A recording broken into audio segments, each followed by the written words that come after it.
Let me begin at the beginning. And the beginning, this is Amos Tversky. This is Amos Tversky as he was when he was in his 50s. I mean, this is a very distinguished gentleman, obviously an extremely smart scientist. But this is Amos Tversky as he was when the work was being done. And you can get from this a sense of the joy that was, that was part of doing the work. The picture that you just saw, the picture of the two of us, this is something that nobody, I think, could see, because I could feel it. Watching this picture, which I hadn't seen in many years, brought in a sort of motor memory of what it was like for me to be in Amos's presence. And for me, the motor memory was that I was completely focused on what he was saying. And he was focused on what I was saying. And when we were together, we really were not paying attention to most other things. It was an exceptional collaboration. It was a collaboration that both of us, I think, felt that we were just smarter together than either of us was individually. We dedicated the first 5 years of our work to the question of whether people are good intuitive statisticians. It started with a visit of Amos to a seminar that I gave where that issue arose, and he presented some work from the University of Michigan suggesting that people are good intuitive statisticians. I thought that was nonsense. This was Israel. There was a heated debate, as you can imagine. I think I won that debate. And Amos and I were off to the races, studying the question of whether we were good intuitive statisticians. And I say we because that was really our method. Our main method was to study our own intuitions. We would spend hours every day walking or sitting, having coffee, and talking. And much of the talk was talk about our own mistaken intuitions. And we would invent problems, and where we knew the correct answer, but the point was not the correct answer. The point was that we wanted somehow to give the wrong answer. And that was the main method of our research. Now, during those 5 years, we invented lots of problems, and I'll show you just a few. So this is one that's associated with the representativeness heuristic. And it's a story of Stephen, who is shy and withdrawn. And I mean, he is a stereotypical librarian. And the question is, Steve more likely to be a librarian or a farmer? The preamble was that he's been sampled at random. But actually, it doesn't make much difference. It's just to placate critics that we have that sentence. The point is that people really overwhelmingly and immediately feel he is a librarian. Now, and it was designed that way. He looks like a librarian. Now, there is another relevant fact that, by and large, nobody thinks about. And this is that in the United States, you may not know the exact number, but in the United States, there are about 20 times as many male farmers as there are male librarians. And that fact is highly relevant to the question of whether he's more likely. There are more shy people on tractors than there are in libraries. And so that's the base rate problem that people ignore. And it's one of many demonstrations of that. That's not representativeness, actually. That's another heuristic called availability. But consider the letter K in word of 3 letters or more. Is K more likely to appear in the first position or in the third position? Now, it turns out for every letter of the alphabet, people say that it's more likely to occur in the first position than in the third position, which is absurd, of course. It couldn't be true for every letter of the alphabet. And that is because it is simpler to find letters when you're searching for them in the first position than in the third position. Really very elementary. And it turns out this is an important way that people think or evaluate frequencies in their environment. And here is another one. Which is more likely? That a mother has blue eyes if her daughter has blue eyes, or that a daughter has blue eyes if her mother has blue eyes.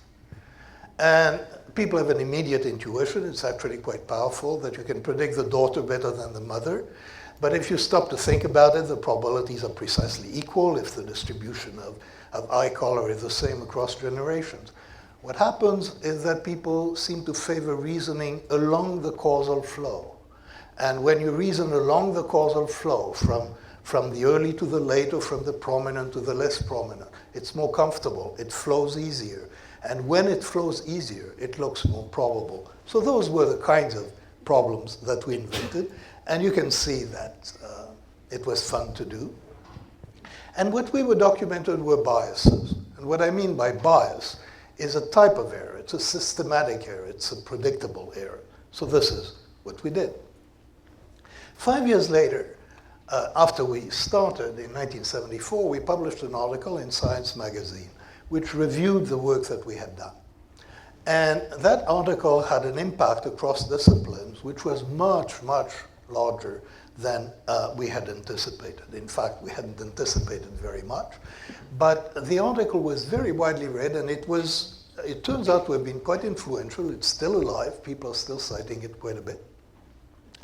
And it was really pretty much lucky that it had so much impact. Part of the impact, and especially part of the impact across disciplines, was an issue of format. The way that Amos and I always presented our work, and it's something that I did as well in the book that I wrote, is we presented questions, such as these questions, in the body of the text. This was an idea that we'd adopted from books in perception. Everybody who has had, an introductory class in psychology has seen the chapter on Gestalt principles, or figure ground, or perceptual organization, and the illustrations are right there. So, and what that does is it turns you into your own subject. It identifies you with what is happening. This turns out to be especially important when what you're documenting are failures of thinking, because when you describe failures of thinking as results of experiments, the readers who themselves tend to be faculty and very clever and know that they're clever, they tend to think that those are just undergraduates making those mistakes. When they read those examples, they feel the intuition. They feel what Amos and I felt when we were inventing those problems, the temptation to make the same mistake. So that was one reason for the impact. It was really a choice of medium, purely accidental. The other reason was the message. And the message that was heard was much stronger than the message that we intended. We intended to describe how people deal with problems of thinking under uncertainty. The message that was heard was that people are not rational. And the reason that message was heard was that there exists in the social sciences, primarily in economics, but it's actually the most significant theory in the social sciences, is the so-called rational agent model, which assumes that agents who make decisions tend to be fully rational. And the definition of fully rational is extremely demanding. So what was surprising to us was that our article was received as if this is what it was saying, that people are not rational. And frequently it is said that people are irrational, and we are considered the prophets of irrationality. This really irritated us a lot, and I cringe when I hear the word irrational associated with my work. Whoops. Okay. But in the rational, later we took on the rational agent model, and we actually confronted it directly. And I think to some extent the work that we did does refute the rational agent model, but it doesn't prove that people are irrational. To give you an example, the rational agent model assumed that rationality of beliefs and of preferences is coherence, and by which is meant logical coherence. And so I can give you an example. How many murders are there in a year in Detroit? And how many murders are there in a year in Michigan? Now, for anybody who is reminded that Detroit is part of Michigan, the answer is obvious. You don't have to figure it out. There are bound to be more murders in Michigan than in Detroit. What is interesting is what happens when you present those problems to different individuals. in what psychologists call a between-subject design. And in a between-subject design, there are more murders in Detroit than there are in Michigan. And the reason is very straightforward. Detroit feels more dangerous than Michigan does. Michigan is a sort of pastoral state. It's associated with calm and so on. Detroit is not.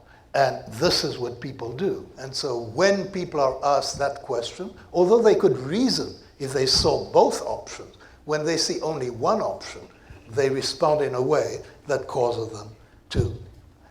It doesn't cause anybody to make a mistake because they don't have the opportunity to make a mistake, but it shows you that their judgments are not internally coherent. That if probed one at a time about Detroit and about Michigan, they would give answers. You know, if they would forget the first question while answering the second, their answers would be internally inconsistent, would violate logic. The rational agent model not only says that people can reason properly about inclusion relations, such as Michigan including Detroit, but that people's individual beliefs are as consistent as if people had reasoned about them. And this is nonsense. This simply is something that a finite mind cannot do. Let me give you just another example before moving on. Some years ago, there was a lot of terrorism in Europe. American tourists were worried about it. And somebody asked them, Howard Kunruth, to be precise, asked people to evaluate insurance policies. And there was one insurance policy that offered $100,000 if during your trip you die for any reason. And the other policy offered $100,000 if during your trip you die in a terrorist incident. And the question is, which of these two policies is worth more? And the answer, clearly, the second one is worth a lot more than the first. That is, although obviously if you die in a terrorist incident, you die, and then there are many other more likely ways of dying, people don't answer that way because they don't answer in terms of Venn diagrams. They don't answer in terms of what is called extensional logic. What they do is they measure how afraid they are. And people are more afraid of dying in a terrorist incident than they're afraid of dying. And that is what causes this particular mistake. So you can see what is happening. We can reason logically, sometimes, not always, but when beliefs are probed one at a time, the beliefs probed one at a time are not logically coherent, are not logically consistent. Now, extensional logic is the kind of logic that we learn about in Venn diagrams. It's primarily really about inclusion of sets and about relationships among sets. Extensional logic also demands invariance. That is, that if there are two sets whose membership exactly overlaps, then those two sets have the same probability and they share many properties in common. Now, so that logic would demand that if you describe some cold meat as 90% fat-free or as 10% fat, that people would treat those two identically. Well, they don't. 90% fat-free is a lot more attractive than 10% fat.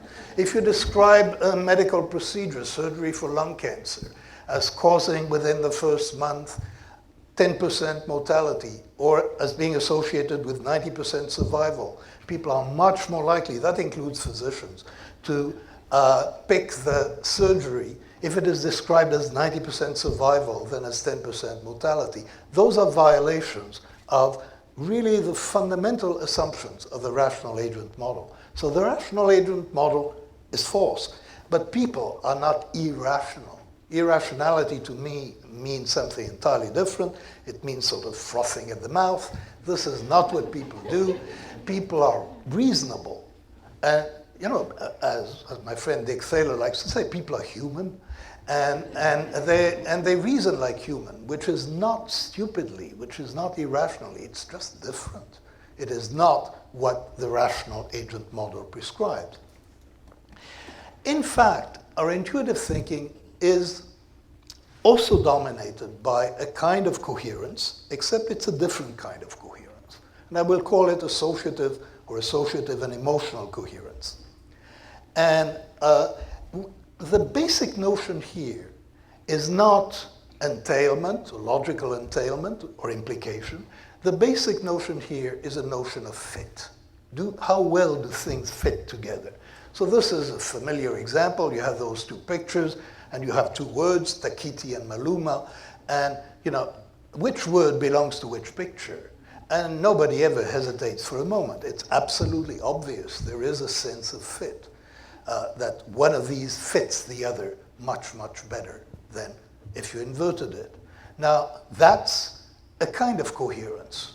That is, to take the rounded figure and to call it Maluma, there is a kind of coherence which is not logical coherence. It's a different kind of coherence. If I tell you that Hitler was very affectionate to children and to dogs, which, by the way, I believe is true. If I tell you this fact, it's uncomfortable. It is not a good fit. This was an evil man. Being affectionate to children and to dogs is a good thing. There is an emotional misfit. So associative and emotional coherence is absolutely the key to intuitive thinking. This is the property that intuitive thinking does respect. Whoops, I'm looking at the wrong place. Okay. Here is an example of, it's a familiar example of, you read these things as ABC, you read this thing as 12, 13, 14, but of course the B and the 13 are strictly identical. But we read in context, and in the context, it fits better. There is no implication, there is no logical requirement that this be so. But our perceptual system instantly goes for a coherent interpretation of this. Another example, also standard, is that Anne approached the bank. When you hear that sentence, most of us think of a financial institution. But in the context of fishing, that sentence has a completely different meaning. And what is interesting, we don't really entertain the alternative meaning. We entertain it possibly very, very briefly, and not consciously. Consciously, there's one meaning, and it suppresses the other. And that turns out to be extremely important. Here is another effect of context. So wash calls for soap, and eat calls for soup, and so on. The very best example of that phenomenon that we call priming is a personal one, which I will tell you about. Anne my wife doesn't like to hear about it because it involves her. Some time ago, after the book was written, otherwise it would have been in the book, Anne and I were visiting with a couple of friends, and later there's sort of pillow talk, comparing notes, and Anne says about the man, he is sexy. Okay, and the next thing that she says is absolutely bizarre. She says he doesn't undress the maid himself. Now that is very, very odd. And what on earth happened to my wife? I mean, he doesn't undress the maid himself. I say, Anne, what are you saying? How could you say a thing like that? And in fact, that's not what she said. She said he doesn't underestimate himself. And now, the point is, one word, one word changes the interpretation. And there are several important aspects of this particular example. One is that it never occurred to me that I might have misheard Anne. I knew what she had said. The only problem was, why would she say a crazy thing like that? That is very common. This assumption that we know what has been said, we know the facts, we do not question the facts. There's something that we know, and we go beyond it. And then, I don't want to claim too much for myself here, but this incident, I think, illustrates the essence of creativity. And what I mean by that is you have a spark that hits a prepared mind, and then you get a very unpredictable result.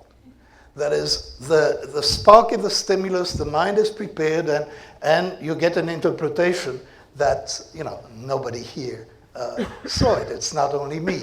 That's how you hear it, and you don't think that he doesn't underestimate himself and he doesn't underestimate himself. Actually sound very similar. So, another aspect of coherence is that we're endowed with a powerful facility for analogy and metaphor. And this is going to come up today, I'm sure. My favorite example from the book, which is not an example that Amos and I did, but it illustrates something we did write about. I speak of a woman named Julie who is graduating from university. She's a graduating senior. And I'm going to tell you one fact about Julie, which is that she read fluently at age 4. And I'm going to ask you about her GPA. And this very striking thing here, I'm not going to spend too much time querying you. Let me venture that every one of you has a GPA in mind. And let me venture furthermore, because I'm pretty sure of it, all the GPAs are in a fairly narrow range. They're distinctly less than 4, distinctly above 3.2. We know roughly where they are. And in this case, we know exactly the process by which this occurs. You hear she read fluently at age 4, you get an impression of precocity. You get a sense of her intelligence. You get some sense, and it's graded. It's intense. It's fairly intense. Not as intense as it would be, if she read fluently at age 2 or at age 18 months. But it's high. It's up there. Then what you do, and that's a miraculous thing, you find the GPA that is as intense as that impression of precocity. And that's the GPA that comes to mind. You are absolutely not conscious of any part of this process. Maybe I may exaggerate. You're not very clear. This is not something that you choose to do. This is something that happens to you. And so here is a case where we have an intuition, we know how it's generated, and it is generated through a process of matching. Now, that process of matching is truly miraculous. It's really quite striking, because I can ask you what size hamburger matches a GPA of 2.3, and you can figure what size hamburger does it. I mean, this is not limited. Any two intensive dimensions can be matched with good agreement among members of the culture. And that, I think, is quite striking. And it's part of intuition. It happens without volition, without intent. So this ability to match across dimensions is key to a lot of what we do there. Now, Amos and I distinguish intuition from computation, but we actually did not have anything terribly insightful to say about the difference. And the reason is simply we missed the conceptual tools that became available sometime later. And the essential conceptual tool to understand the difference between intuition and computation is a distinction that was introduced a few years later by Schneider and Schifrin, I think primarily, and that's the intuition between automatic mental activities and controlled mental activities. Some mental activities happen on their own, and others we have a sense that they're controlled. And there are many differences between automatic and controlled. And crudely, intuitive thinking maps onto automatic, and computational thinking maps onto controlled. So in the book, I revisit this issue of intuitive thinking. And I distinguish between two very broad and heterogeneous classes of events that, properly speaking, should be called type 1 and type 2. Type 1 corresponds to fast thinking, type 2 corresponds to slow thinking. And then, for reasons that may come up later, I use the term system 1 and system 2 instead of type 1 and type 2. And I have a good psychological reason for that I'll talk about maybe later. So this is one way that thoughts come to mind. That's the automatic one. It doesn't even have to say equal. 2 plus 2, just that comes to mind. this lady is angry, and that comes to mind. You don't have to intend to do it. In fact, it's almost a passive experience. It is very much like the experience of detecting that her hair is dark. This is completely different, 17 times 4. I mean, by the way, we know intuitively, we immediately know a lot about this. We don't know the answer. We know that it's a multiplication problem. You may know whether you could do it in your head. You decide whether or not to try. You probably decided not to do. I mean, a lot happened. The answer is 408, but the main thing is this problem is qualitatively different from the other two. And it is basically that distinction that the book explores. Now, I'm taking here a position that not everyone agrees with, that there is no real difference between seeing and remembering, or between seeing and thinking. I see a lot of remembering and a lot of thinking in the seeing. That is, we see things as objects. We recognize them. And some people want to distinguish practice recognition from perception. Feels artificial to me. You see an angry face, as we did earlier. And it's not only that you're seeing it, you are making predictions about it. That is, you have an idea. You know, if this was associated with a recording, you have an idea of the tone of what she's going to say next, and a vague idea of the content of what she's going to say next. And it's clearly not nice, and there is something that you're prepared for. So the sharp boundary that I want to draw is between fast thinking and slow thinking, between fast thinking and reasoning, effortful reasoning. So system one, the system that produces type 1 thoughts, what defines type 1 thoughts are that sense of automaticity, the sense that they're not intended, they happen. And sometimes, you know, people do not feel the authors of those thoughts that come to their mind. So if I mention the word mother, you have an emotional response. This is much more complicated. If someone hears an upper-class British male voice saying the sentence, "I have large tattoos all down my back," people are looking puzzled. Now, the brain responds with an indication of surprise within a little more than 1/3 of a second to that state of affairs. This is incredible. This means in order for that to happen, you have to, the brain has to recognize that this is an upper-class British male. It has to evoke the stereotype of upper-class British males.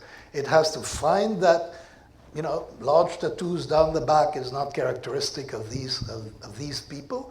And then there was a person like that who belongs to that category who seems to have large tattoos down his back. There is an incongruity, surprise, and that surprise is detected within a fraction of a second. And by the way, system 2, attention, the effortful system, is immediately drawn into that.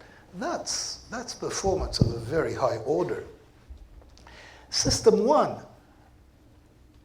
for a master chess player, really explains what happens to them. They just glance at the chess position and they can say white mates in 3 immediately.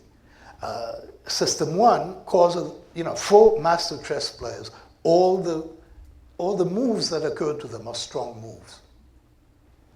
Weak moves just don't occur to them. System 1 is the one that does the driving, except when you need attention. And so, for example, when you're making a left turn into traffic, it's system 2 doing it because you need effort. And system 2 is characterized by the fact that there is interference. We have a limited ability to exert effort, and because of that limited ability, you really cannot compute 17 times 24 while making a left turn into traffic. And you shouldn't try. So system 1 is involved in some forms of creativity. And to me, it is most obvious while watching tennis players or basketball players. There is real creativity there. And it's not that they're not focused, they're intensely focused on what they're doing, but it's also clear that they're not, thinking strategically. Things are happening to them. I mean, they find their arm moving in particular ways. And that is delivered courtesy of System 1.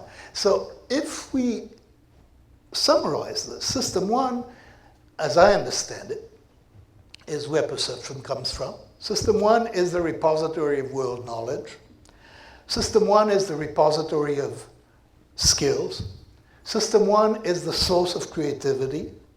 And System 1 is also, incidentally, the source of many judgmental biases. But this is not the main characterization of System 1. So in that sense, the view of the work that Amos and I did as, sort of indicting human nature for lack of rationality is absolutely inappropriate.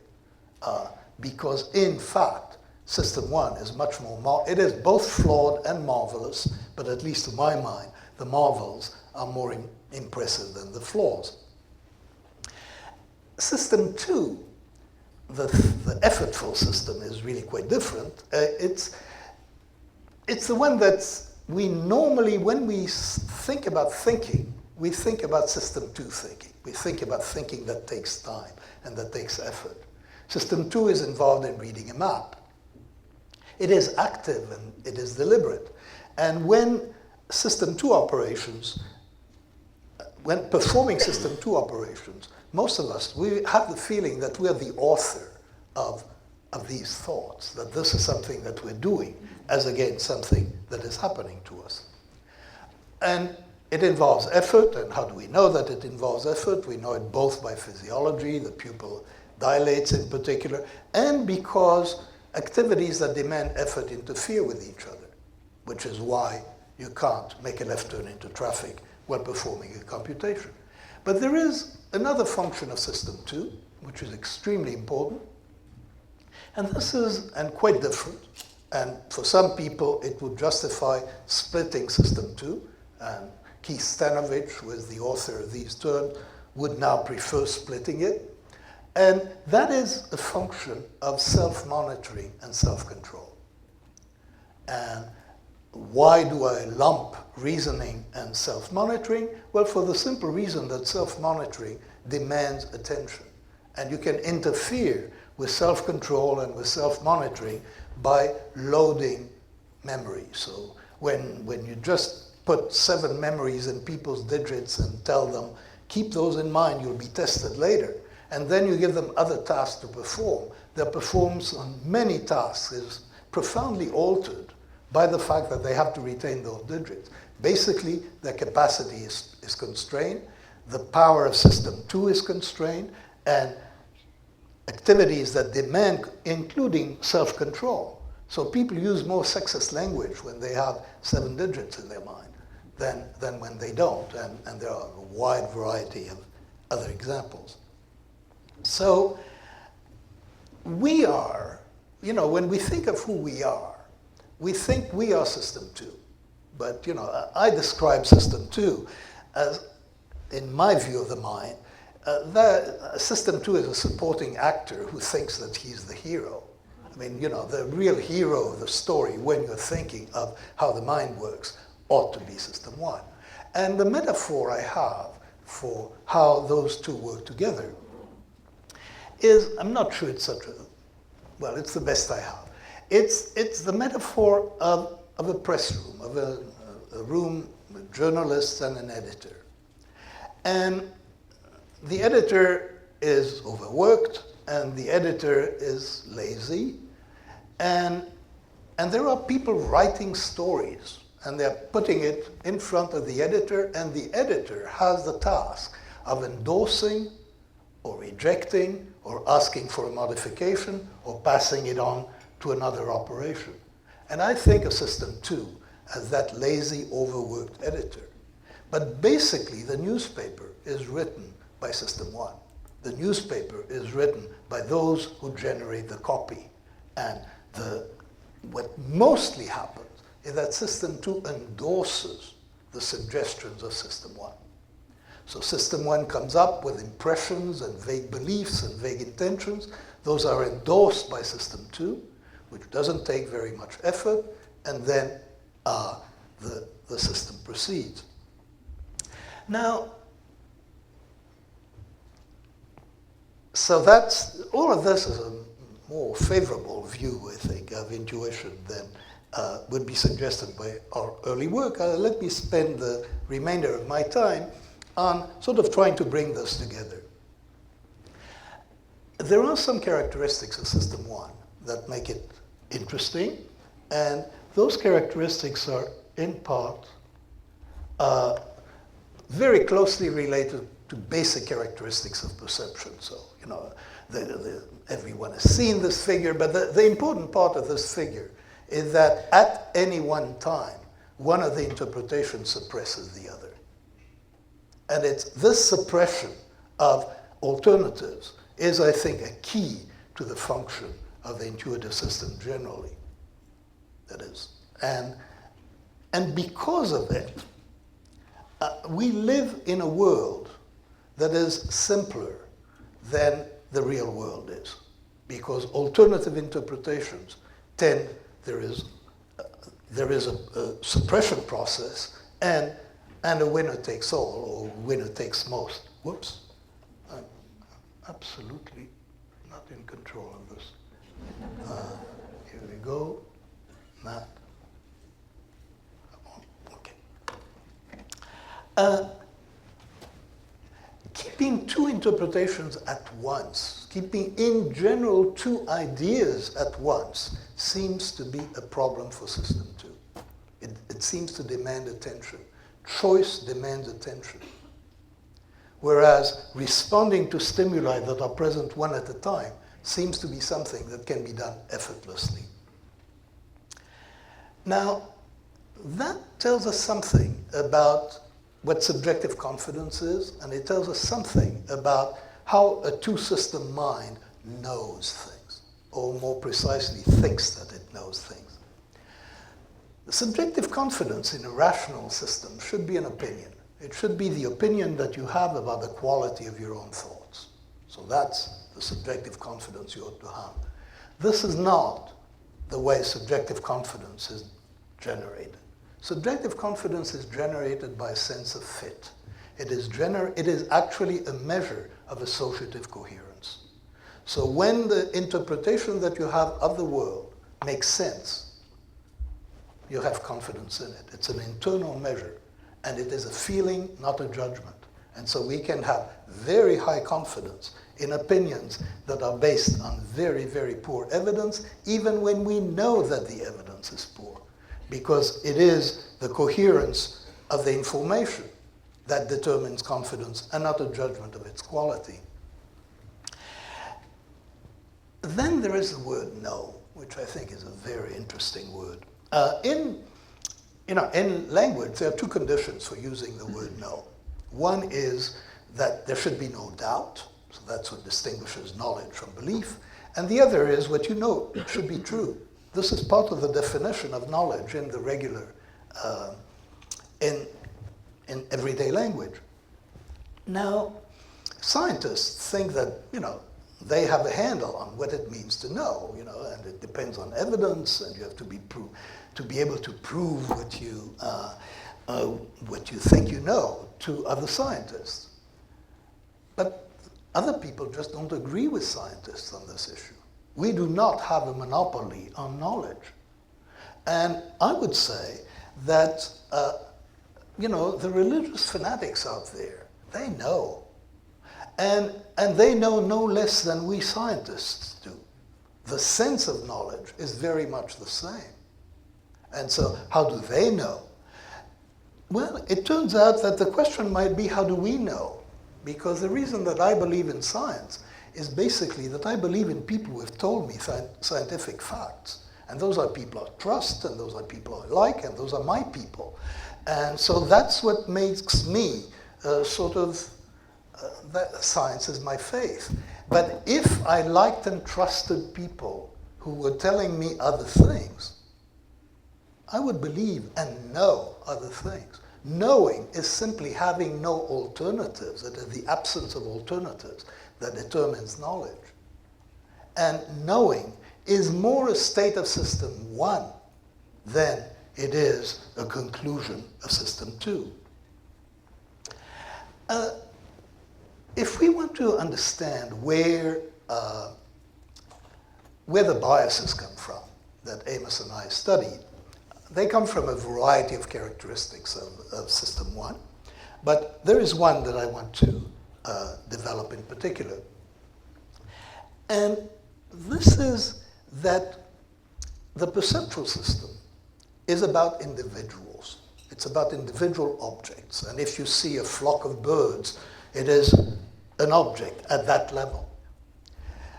There is one thing that a perceptual system doesn't do, and it doesn't deal in a proper way with ensembles. So here you can look at that array of lines. This is a problem that's been studied by many, including my wife Anne. I think that's findings from hers. You see that for a fraction of a second, and you have the average length of those lines. So that is something we see. We're able to turn a collection of objects into a prototype if there is enough similarity between them, instantly. It's effortless, and a very brief exposure is quite adequate for that. Now, there is something we cannot do. And this is, what is the total length of the lines? Now, if you stop to think of it, we could have a perceptual system that would give us total length. In fact, it would be normal to compute total length first and to take the average by division. That is not the way our system works. We do not generate that operation. And there is a deep reason for our failure to generate that operation. There is a whole class of operations of the same kind that we do not generate. I call them extensional operations. And what it involves is enumerating the members of the set and integrating over the range of the set. That is an extensional operation. And the total length of lines in that set is an extensional operation. It is not the only one. So probability is an extensional characteristic. So probability, the probability of, say, dying during a trip is an event that includes the probability of dying in a terrorist incident. That's the logic of it. And that's the logic of probability that we think about. And if people are not able to perform extensional operations intuitively, they're going to have difficulty with probability. And they're going to do something else instead of assessing probability, really. Now, there are many, and it turns out that many of the problems that Amos and I discussed are of that kind. There are phenomena that we call phenomena of neglect. And the phenomena of neglect have to do with the neglect of the size or the extension of a set. So in that case, we get the average of a set of lines, and we're completely insensitive, by the way, in our ability to get the average of the lines to the number of lines. So extension is naturally neglected. The important characteristic is the characteristic of the prototype, of the average. So base rate tends to be neglected because it's extensional. Sample size tends to be neglected because it's extensional.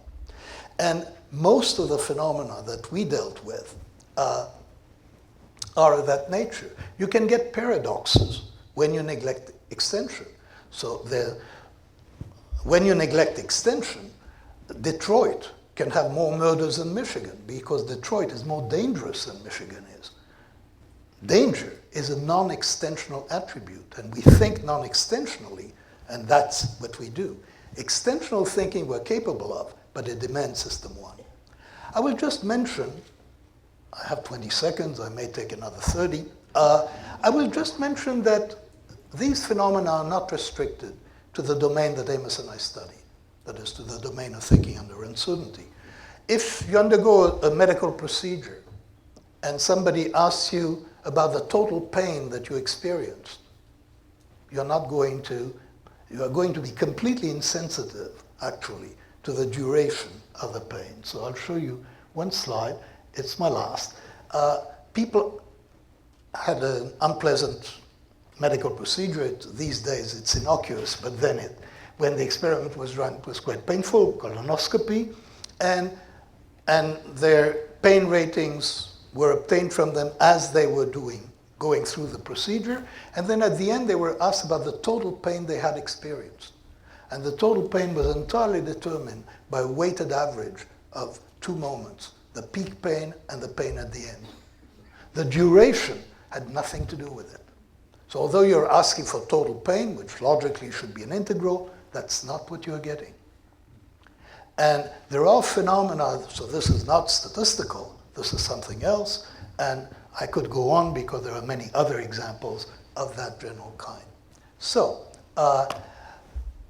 to summarize in a few seconds, Emerson and I started a project 45 years ago, and that project in some sense is still ongoing, but it has changed shape. That is, in what I wanted to emphasize today, is that the view that the project, and even my book, is primarily about errors and about the irrationality of man, is, I think, the wrong view. And in fact, it would be more interesting, I think, to think about System 1 as the source of creativity, and to ask such questions, unanswered so far as I know. How might we test the intelligence of System 1? You know, if we viewed it positively and not negatively, what would that do? And this is my suggestion for future work. Thank you.